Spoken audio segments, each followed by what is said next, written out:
Assalamualaikum warahmatullahi wabarakatuh. Untuk kali ini saya menjelaskan mengenai kamus data.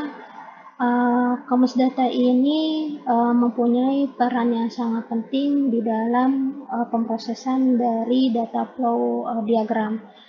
Kalau untuk tahu yang namanya kamus data, kalian mungkin pernah lihat yang namanya kamus-kamus yang kalian misalnya beli di toko atau kalian lihat di perpustakaan. Nah, di sini kita lihat ya. Untuk pengertian dari kamus itu sendiri, itu adalah sejenis buku rujukan yang menerangkan makna-makna kata dan dia berfungsi untuk membantu seseorang mengenal perkataan baru. Selain menerangkan maksud kata, kamus juga mungkin mempunyai pedoman sebutan, asal-usul, etimologi sesuatu perkataan, dan juga contoh penggunaan bagi suatu perkataan. Jadi dengan kata lain, kalau khusus dari kamus data ini berarti adalah menerangkan suatu istilah-istilah yang ada di dalam data flow diagram agar orang yang membaca diagram DFD ini dia mengerti jadi maksud dari diagramnya. Nah, di sini yang diterangkan kata-katanya di dalam kamus data itu sendiri adalah aliran-aliran datanya.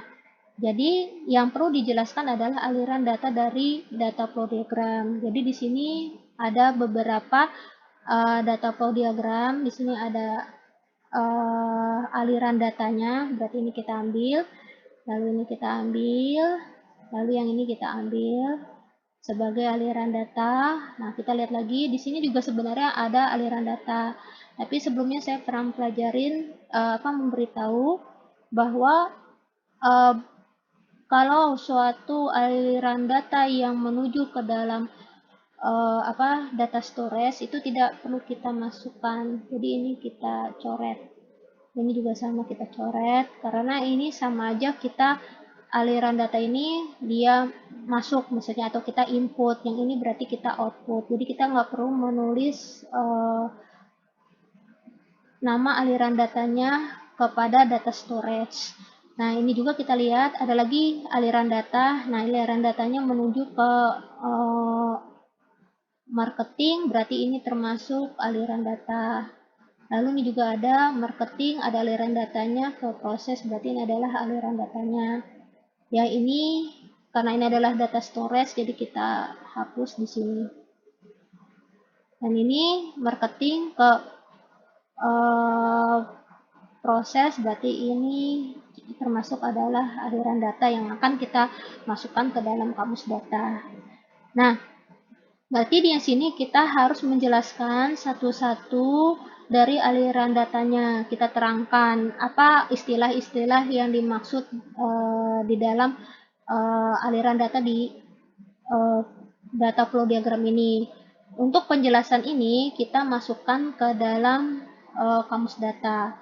Nah, dalam kamus data itu mempunyai 8 komponen yang harus dijelaskan, yaitu saya tulis di sini ada berapa komponen, berarti ada 8, yaitu pertama adalah satu adalah nama arus data. Yang kedua adalah alias. Ketiga adalah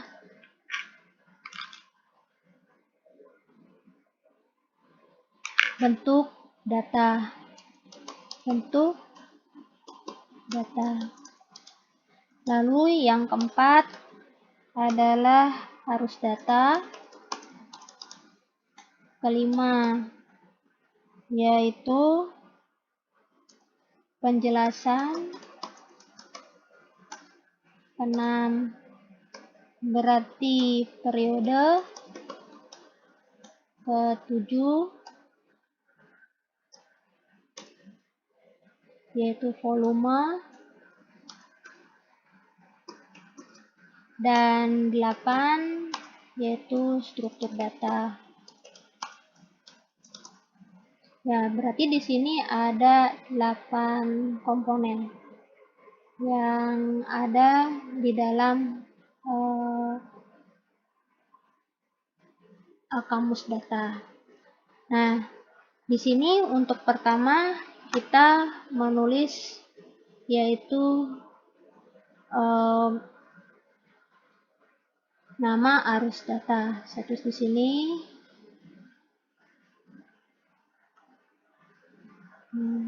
Saya tulis dulu yaitu nomor saya pertama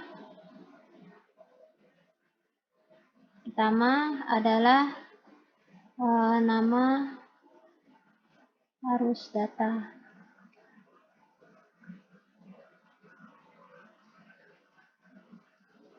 Nah, nama arus data ini gunanya adalah untuk menuliskan atau menjelaskan dari nama aliran datanya. Misalkan di sini kita ambil saya ambil yang mungkin yang beda. Mungkin di sini saya ambil adalah validasi komentar. Saya ambil yang ini. Nah, saya ambil adalah yang ini. Validasi komentar, berarti di sini saya tulis adalah validasi komentar gitu ya. Jadi kita menulis nama aliran datanya yang ingin kita buat kamus data. Lalu yang kedua yaitu alias. Berarti di sini nomor 2 adalah alias. Oke, alias ini fungsinya adalah sebagai nama lain dari nama arus data. Ya. Nah, berarti dengan kata lain kalian bisa menuliskan nama lain dari nama arus data. Biasanya nama lain dari nama arus data ini dia lebih ke arah memang ke database. Jadi misalnya kayak gini, kalian misalnya bikin tabel namanya validasi komentar, tapi ternyata mungkin tulisannya agak terlalu panjang, jadi akhirnya kalian bisa singkat, tapi tidak mempengaruhi sebenarnya untuk menjelaskan, tidak mempengaruhi dari misalnya nama ya. Jadi karena apa? Karena di sini jadi ada orang misalnya melihat tabel gitu, tabelnya misalnya kita tulis adalah VK gitu, jadi dalam tabelnya VK, nanti dia cek dari kamus data, dia lihat oh PK itu berarti maksudnya adalah validasi komentar gitu ya. Nah ini juga kalau misalnya kita lihat kadangkala ada juga yang arus datanya ternyata disingkat-singkat. Nah ini disingkat-singkat juga mungkin bisa jadi misalnya di sini saya tulis dia tulis adalah misalnya valid komentar, di sini tulisnya valid komentar. Nah valid komentar mungkin orang nggak ngerti maksudnya apa sih namanya valid komentar, jadi model kayak kita lihat seperti diagram ini yang dekomentar nih. Nah dekomentar ini mungkin nggak tahu nih maksudnya dekomentar apa ini daftar komentar atau data komentar. Jadi kalian bisa nulis misalkan nama arus datanya di sini, nama arus data misalnya dekomentar. Nah di 2 misalkan alias biar orang mungkin jadi paham, misalnya di sini misalnya daftar komentar. Nah seperti itu. Tapi kalau misalnya ini berarti di dalam database juga ditulis adalah daftar komentar. Ya, ini hanya kalau orang mungkin nggak paham maksudnya apa. Jadi waktu di alias bisa dijelaskan di sini.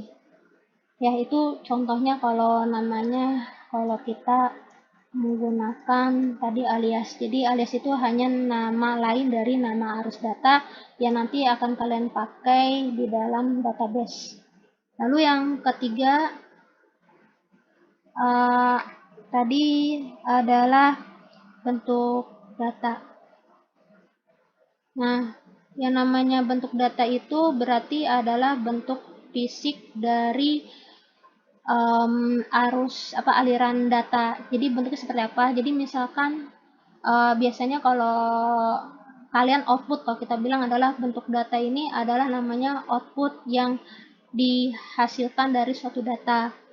Contohnya di sini bentuk data bisa dilihat yaitu seperti ini. Nah, ini adalah outputnya. Jadi ini output atau bentuk fisik yang dari hasil dari sebuah data. Misalnya kayak gini, ini outputnya adalah sebuah form. Lalu di sini ada stroke. Lalu di sini ada berkas. Ya, lalu ada misalkan kalian tulis lagi formulir ya, tadi formulir. Terus ada juga yang ini misalnya kalau kalian menyimpan suatu data atau mengambil data ternyata dari komputer, ini bisa kalian tulis adalah file gitu ya, itu adalah bentuk data. Jadi adalah outputnya dari suatu data. Nah, di sini kalau kita lihat namanya validasi komentar. Nah, validasi komentar itu bentuknya fisiknya apa atau outputnya yang dikeluarkan dalam data itu apa. Berarti maksudnya validasi komentar dia memvalidasikan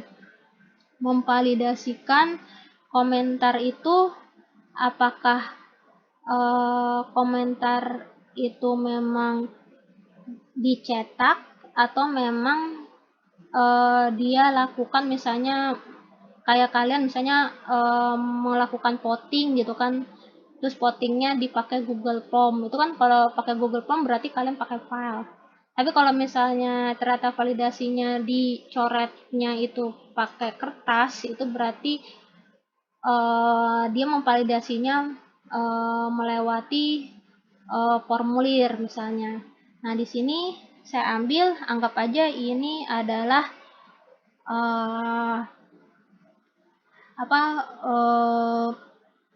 berdasarkan misalnya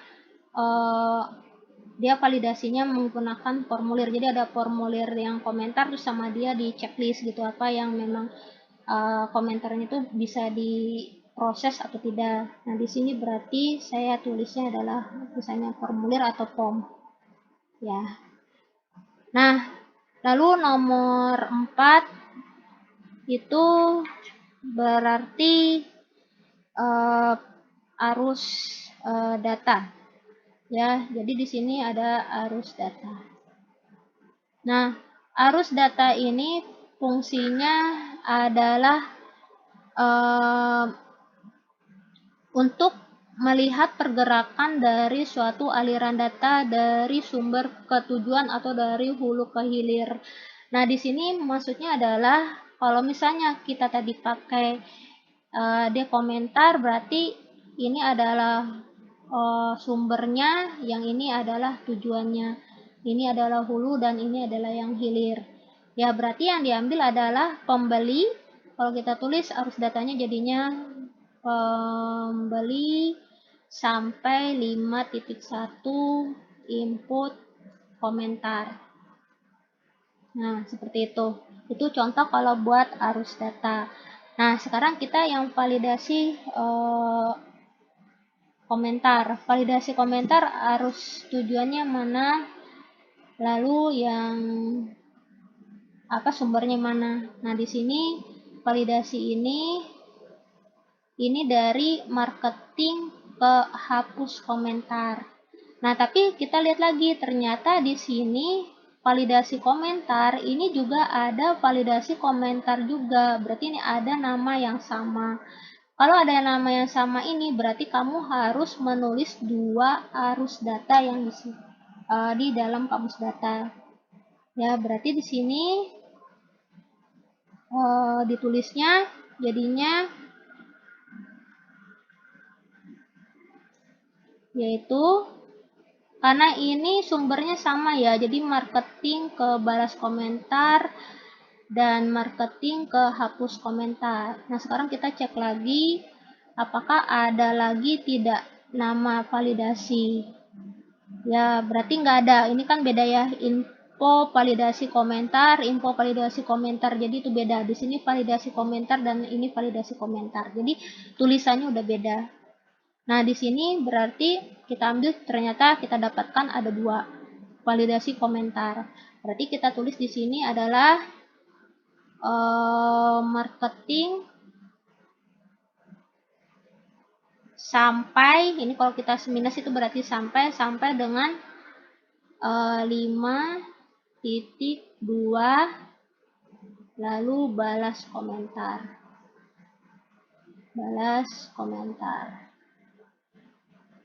Lalu yang berikutnya karena ada nama yang sama, ternyata ini berarti otomatis kalau ada nama yang sama seharusnya fungsinya juga harus sama ya di dalam kamus data. Nah, di sini kita tulis juga berarti marketing ke 513. Ini 513 hapus komentar.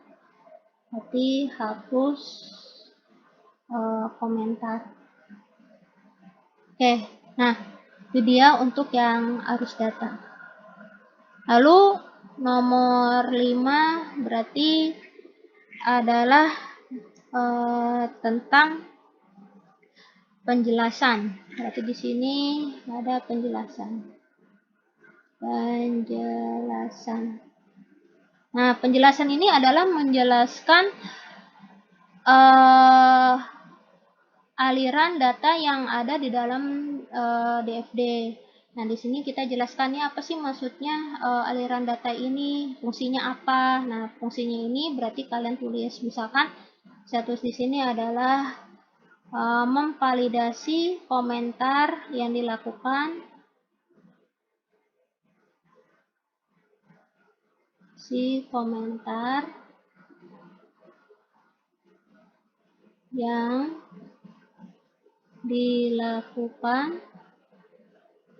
oleh marketing. Nah, seperti itu ya. Nah, ini saya nggak perlu menulis memvalidasi komentar agar dia membalas, agar dia menghapus, nggak saya tulis itu. Jadi kita bikin penjelasannya itu sifatnya adalah umum. Jadi terus aja ini fungsinya sebenarnya sama, yaitu memvalidasi komentar yang dilakukan oleh marketing. Jadi kita nggak perlu menulis secara spesifik. Nah, baru yang nomor 6 di sini adalah tentang periode. Nah, periode ini fungsinya adalah untuk waktu. Kalau kita ngebahasin waktu, jadi ada periode. Periode kan kalian tahu kan, periode itu adalah waktu yang dibutuhkan di dalam misalnya aliran data. Jadi misalnya kita lihat adalah validasi komentar. Periodenya kapan dilakukan kita memvalidasi komentar.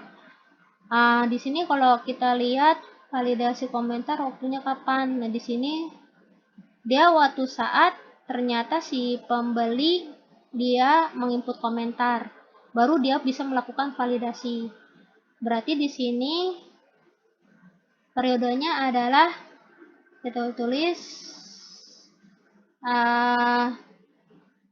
tadi namanya pembeli, berarti pembeli berarti input komentar. Berarti di sini pada saat tadi ketika pembeli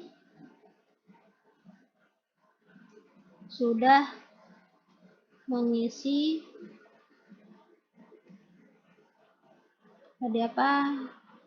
setelah mengisi atau menginput ya, mengisi atau menginput komentar atau input komentar. Nah, seperti itu. Ya, sama kayak gini. Kalau kalian bikin, misalkan nama arus datanya di sini misalkan nama arus data eh, KRS misalnya. Nah, kalau KRS periodenya kapan? Nah, berarti kalau misalnya ini adalah KRS, misalnya pengisian KRS ya. Di sini kita tulis pengisian KRS misalnya. Pengisian strip KRS. Nah, periodenya kapan? Nah, periodenya pada saat itu awal semester. Nah, contohnya seperti itu. Ya, untuk misalnya untuk periode. Baru berikutnya ada namanya nomor 7. Nomor 7-nya yaitu volume.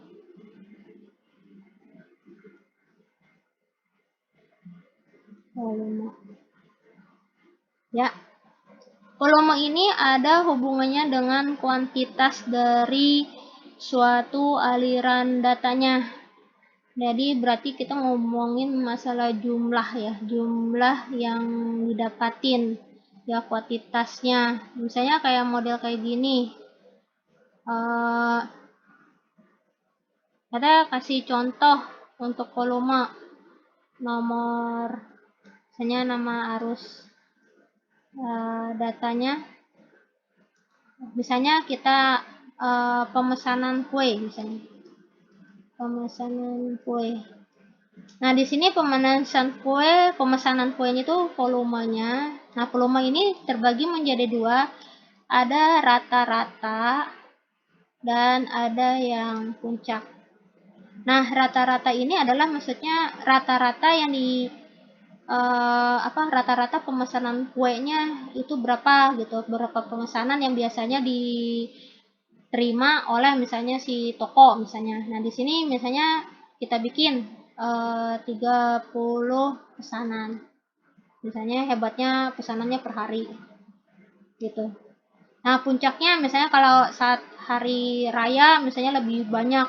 Nah, ini kita bisa tulis 100 misalnya pesanan per hari. Nah, itu seperti itu. Itu berarti volume. Nah, sekarang bagaimana kalau kita lihat yang nama arus seperti ini, pengisian KRS. Nah, pengisian KRS berarti volume itu ada tadi rata-rata dan ada yang puncak. Nah, rata-rata KRS diterimanya berapa? Diterima misalkan dosen. Misalnya di sini ada rata-ratanya 30. 30 lembar. Ya, 30 lembar. Ya, 30 lembar per kelas. Per kelas itu dia dapatnya 30 lembar. Nah, lalu puncaknya. Nah, kalau puncaknya ini menjadi suatu permasalahan. Kita lihat, emang ada namanya pengisian KRS kelasnya itu bukan kelasnya bertambah, misalnya mahasiswanya itu bertambah. Dalam satu kelas itu mungkin ada 40 atau 50 lembar KRS-nya. Nah, itu tidak ada. Nah, berarti kalau misalnya itu tidak ada, berarti kalian bisa tinggal strip. Biasanya kan rata-rata misalnya kan 30 mahasiswa sih yang mengisi KRS. Jadi waktu semester berikutnya ya 30 lagi, malah bisa jadi bukan 30, mungkin berkurang, ada 25, mungkin 20 gitu. Mungkin karena dia cuti atau dia keluar dari atau nggak aktif kampus lagi. Nah, itu seperti itu. Jadi makanya puncak itu tidak akan kita nggak masukkan, ya, nggak kita isi. Nah, sedangkan kalau yang seperti ini bagaimana? Nah, kalau seperti ini berarti volume rata-rata. Nah,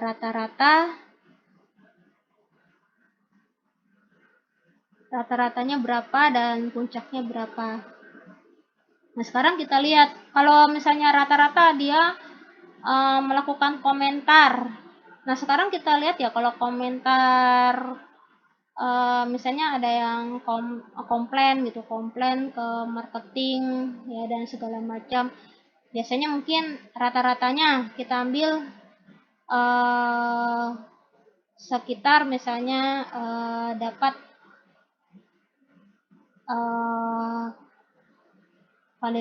komentar, misalnya sini dia dapat misalnya 20 komentar. Nah, di sini berarti kita dapat 20 komentar. 20 komentar misalnya. Anggap aja kalau satu orang pasti satu komentar, jadi nggak bikin satu orang 2 komentar gitu. Perkaliannya aja satu pembeli berarti satu komentar saja, jadi nggak boleh lebih dari satu komentar untuk satu pembeli. Itu anggap aja seperti itu. Jadi di sini kita dapat ada 20 pembeli, berarti ada 20 komentar. Nah, sekarang kita lihat apakah ada puncaknya tidak.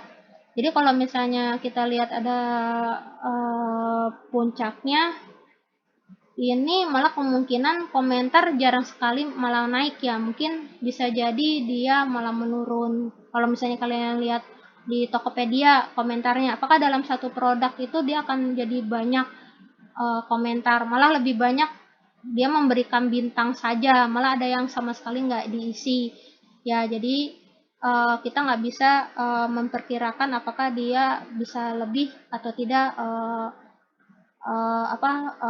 puncaknya di dalam komentar ini. Makanya di sini saya kasih minus ya, karena nggak bisa diprediksi apakah dia itu ada komentar itu ada puncak atau enggak, ada maksimal atau tidak gitu kan. Jadi makanya saya tulis saya nggak mengisi di sini. Baru nampil yang nomor 8 yang terakhir adalah struktur data. Nah, struktur data ini sebenarnya adalah suatu, kalau kalian pernah belajar tentang database itu kalian tahu namanya field. Nah, di sini struktur data itu sebenarnya kalau kita lihat itu mirip dengan kalian masukkan field di dalam database. Nah, yang seperti apa sih field-fieldnya? Mungkin kalian kan tahu di sini ada database misalnya. Saya bikin di sini lebih gampang, misalnya ada NPM, terus ada nama mahasiswa, mungkin ketua kelas kan udah bikin nih tabel-tabel seperti ini. Nah, ini dia buat ya, ada NPM misalnya nama siswa, di sini misalnya absen. Ya, terus di sini ada nilai. Nah, ini berarti adalah kita bilang adalah field. Ya, itu adalah field. Kalau kita memang nyimpan di database, berarti fieldnya ada di dalam database. Nah, itu seperti itu. Ya, berarti di sini di dalam struktur data ini berarti field-fieldnya apa aja. Nah, di sini kalau kita lihat sebelum untuk kita masukin struktur data ini, berarti kita bikin dulu simbolnya. Ada dulu simbol struktur data ya. Nah, simbol struktur datanya apa aja? Nah, di sini ada namanya plus itu berarti dan itu maksudnya menggabung. Misalnya di sini ada isinya ada apa sih di struktur data ini atau di field ini, ada NPM, nama, absensi, nilai. Berarti di sini contohnya berarti NPM plus nama plus absensi plus nilai. Nah, itu seperti itu. Lalu ada lagi yang simbolnya seperti ini. Nah, ada add. Ada add. Add itu fungsinya apa sih? Fungsinya sebagai primary key. Nah, kalau kalian belajar database berarti udah ngerti namanya primary key. Nah, primary key itu berarti yang mana? Yang mempunyai kode yang unik. Nah, kode uniknya yang mana yang biasanya dipakai? Yaitu adalah NPM. Nah, berarti kalau kita bikin jadinya add NPM ditambah nama ditambah absensi ditambah nilai. Nah, itu seperti itu. Ya, berarti ini harusnya jadinya seperti ini. Gitu. Ya. Lalu ada lagi yang lain. Nah, yang lain yang seperti apa? Yang lainnya misalnya kita bikin seperti ini. Ini maksudnya apa? Ini maksudnya adalah pilihan. Nah, misalnya seperti apa pilihan? Nah, kita bikin. Misalnya di sini tadi Fotonya dibikin database-nya seperti ini. Misalnya tadi ada npm, ada nama, ya tadi apa lagi? Nama, lalu absensi, nilai. Nah, sini saya tambahkan jenis kelamin misalnya. Jenis kelamin. Terus di sini absensi dan nilai. Nah, oke. Nah, ini contohnya. Berarti kalau kita bikin struktur datanya menjadi tadi sama npm tambah nama tambah jenis kelamin, terus absensi sama absensi dan nilai, ya. Nah, ini seperti ini. Nah, apa yang maksudnya simbol ini? Nah, ini kan ada jenis kelamin. Jenis kelaminnya ingin kamu jabarkan, yaitu misalnya laki-laki dan perempuan. Nah, berarti kamu tambahkan yang tadi, yang ini kamu tambahkan di sini, yaitu JNS. Jadi jenis kelamin sama dengan ini dikasih laki-laki atau perempuan. Ya, nah itu seperti itu. Ya. Oke. Oh ya, ini bentuknya bukan garis miring ya. Ini harusnya bentuknya adalah kita kasih warna merah. Bentuknya ini harusnya. Ya. Nah, itu seperti itu. Ini saya ubah dulu. Jadi ini versi seperti ini. Gitu. Nah, oke. Nah, lalu ada yang satu lagi tentang seperti ini. Ada yang gini. Bentuknya pakai kuartal gitu ya. Nah, ini maksudnya apa? Ini sebenarnya buat looping.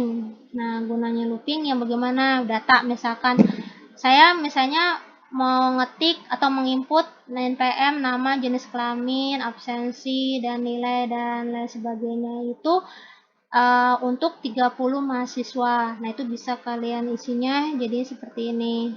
Kamu tulis jadinya npm tambah tadi nama, tadi jenis kelamin tadi kan, terus absensi, terus ditambah apa, 1, 2, 3, 4 nilai ya. Nah, nilai. Nah, ini saya tambahkan tadi yaitu tadi jenis kelamin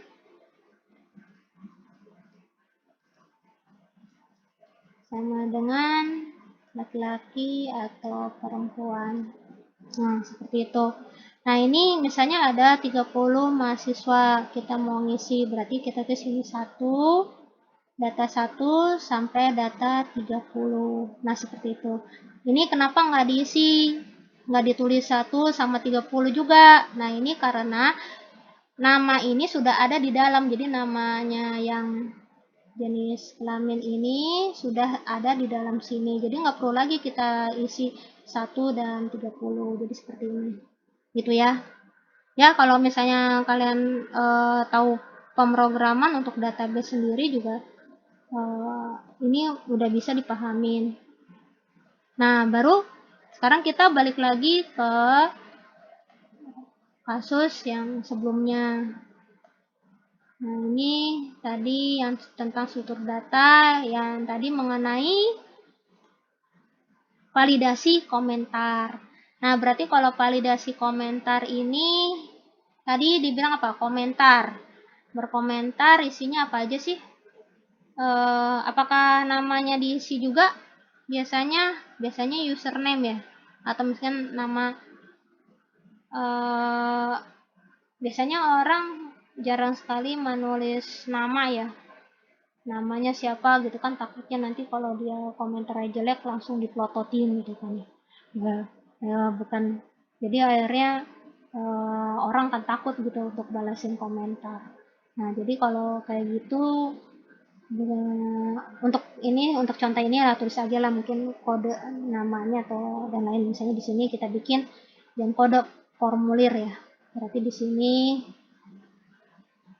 kita tulis misalnya kode kode user misalnya. Kode user. Kode user aja. Jadi dia nggak mau tahu namanya siapa gitu kan, takut gitu. Nah, itu bisa seperti itu. Ya, atau kode nama gitu kan.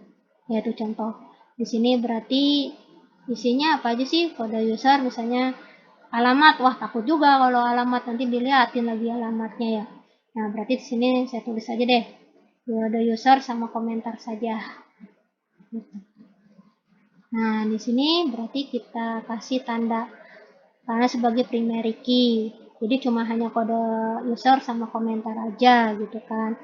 Ya takut misalnya orang akan tahu gitu nanti kalau komentarnya jelek jadinya mungkin dikejar-kejar ya. Nah, itu seperti ini. Nah, di sini tadi kita udah dapat tadi struktur datanya. Kalau misalnya kita bikin secara tadi database-nya jadi seperti apa? Nah, ini seperti ini. Berarti kita bikin tabelnya apa tadi? Nah, nama tabelnya tadi kalian lihat. Kalian bisa nulis tadi validasi komentar atau pakai PK. Oke, saya pakai PK aja. Ya, ini PK. Oke, tabelnya tabel PK. Ya. Nah, lalu isinya apa sih tabel PK-nya tadi? Yaitu kode, user, dan komentar. Nah, gitu. Berarti kita